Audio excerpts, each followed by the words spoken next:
Hello friends, namaste, welcome back to my channel. If you are watching my video for the first time, hi, my name is Maya and I will be really happy if you take a moment to hit the subscribe button. I post videos every Sunday. I hope everyone is staying safe and staying at home. Please guys, I request you, take this situation very seriously. Stay at home, spend some good time with your family members and your loved ones. There are so many things you can do by staying at home, and in this video I will be sharing you how you can pamper yourself and your family with this DIY face and hair mask. So without talking too much, let's get started.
Thank you so much, guys.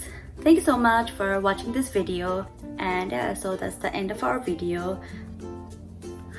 Keep loving, keep supporting. I will see you guys on my next video.